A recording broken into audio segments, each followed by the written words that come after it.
Assalamu alaikum warahmatullahi wabarakatuh. Sakiraɓe wondaɓe jeyngol Plaku TV, mi silminake dow moɗon, mi hofni on kala ha gonɗon nder duniyaru fuu. Ɗum derɗirawo moɗon Adamu Haruna. Hande bo en lortake ɓe tindinoje meɗen. Tindinore nde gadden en tindinan hande ɗum lawol ngol a tokkata a lara statut himɓe ha WhatsApp daidai ɓe keftata a lari statut maɓɓe.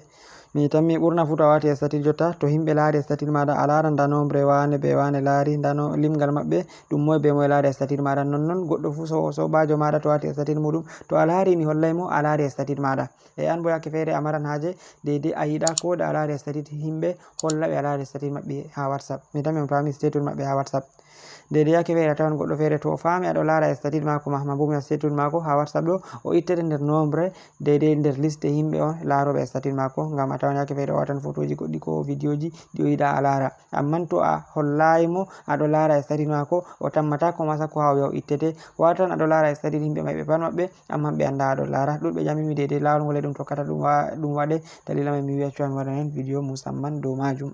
Amma hedde ko mayɗo miɗo toro daidai kala ɓen ɓe abonayi fu ta gijjite warugo les seragal jungo moɗon nyamo ha bindi bodeji ɓe vindi abonné ɗo on gara on mema dow maji banni. Ɓawo to on memi dow maji on dari alama kungel fere wari banta alama lenguru, sai on mema dow magel banni. Ɓawo to on memi dow magel on dari ko garti hankon taton, sai gar on mema ngel dow to ɗo on hokkata on daidai kala nde min gerɓi video kesol fu on dara ngol be koyɗum. Nonnon tan gijjite warugo daidai ha alama kolel like ɗo on gara on mema dow magel, to on memi dow magel on gi ngel garti amble ɗo on hollata daidai video meɗon ngol fottani on. Ta gijjite warugo ha les babal commentary on accana min commentary je encourage tamin heɓa min gada ko waddunogon videoji tilimɗi. Nonnon miɗo toro on ta gijjite warugo daidai ha babal alama sharing ma bo partage ɗo on partage lien video mai ɗo ha nder groupe ji moɗon WhatsApp, Facebook, Telegram e ko nandi be majum, heɓa sakiraɓe ɗuɗɓe nasta ndara mbotoro be majum.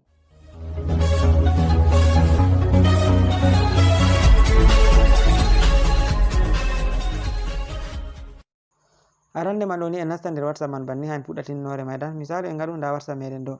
Misalu ɓawo to en nasti nder WhatsApp meɗen maɓɓitanake en banni banta mbowuɗen ɗum maɓɓito banni ɗum maɓɓitanto en. To ɗum maɓɓitanake en banni,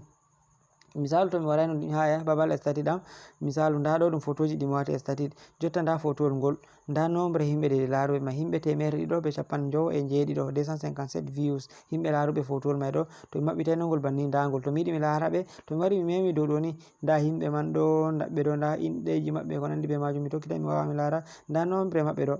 himɓe 257 hamɓe dari daidai photowol mai ɗo ɗum moye be moye, nda inɗe maɓɓe mi wawa mi tokkita mi janga mi fama. E nden to an bo a yi to goɗɗo wati statut muɗum kamma to a wari a lari ni hollay mo daidai a lari statut mai ɗo, amma to an a yiɗa ɗum holla mo a lari, lawol ngol a tokkata waɗa ɗum kanjum en mbi ha en tindina. Arande man on to a wari a mari haje activa ɗum sai a lara seragal jungo maɗa nyamo ha alama toɓɓon taton ɗo sai a mema dow majum banni. Ɓawo to a memi dow majum sai a wara nasta ha chaton raggarewol ngol ha parametre.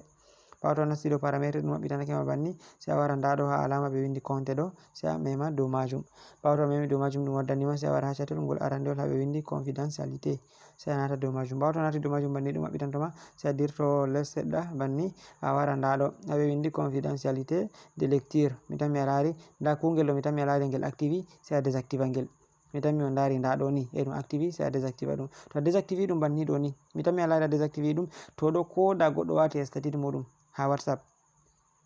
ko a lari ɗum hollatamo a lari, to goɗɗo wati statut muɗum ha WhatsApp ko a lari ɗum hollatamo a lari, mi tammi on pami. Nane no bo to a lari ni hollay mo nombre wane be wane lari, to amman ɗo to a wati ko ɗum isin moyejo wati statut a laran o heftata a lari, mi tammi on pami. To ɗo on lawol koyngol ngol tokkoton ngalon ɗum, amma miɗon matina to a waɗi banni mai a activi ɗum ɗo wartan an fu ko goɗɗo ko a wati statut himɓe dari hollatama nombre himɓe laruɓe mai ɗo, tan a wata statut himɓe e dara amma a andata ɗum wane be wane on lari, mi tammi on pami. To a waɗi banni mai ɗo a yiɗa himɓe pama a lari statut maɓɓe, an bo ko a wati ɓe dari ɗum hollatama e wane be wane on lari statut mai, mi tammi on pami sakiraɓe. Ngam mai ɗo on gettama, min getti on sosai. Nonnon yi'ugo daidai video ngol min gaɗi salingol daidai ɓen waɗuɓe commentary ji ha jeyngol Plaku TV, mi tawi video mai ɗo ngol fottani on, himɓe ɗuɗɓe dari video mai ɗo min dari commentary ji moɗon ɗuɗi commentary ji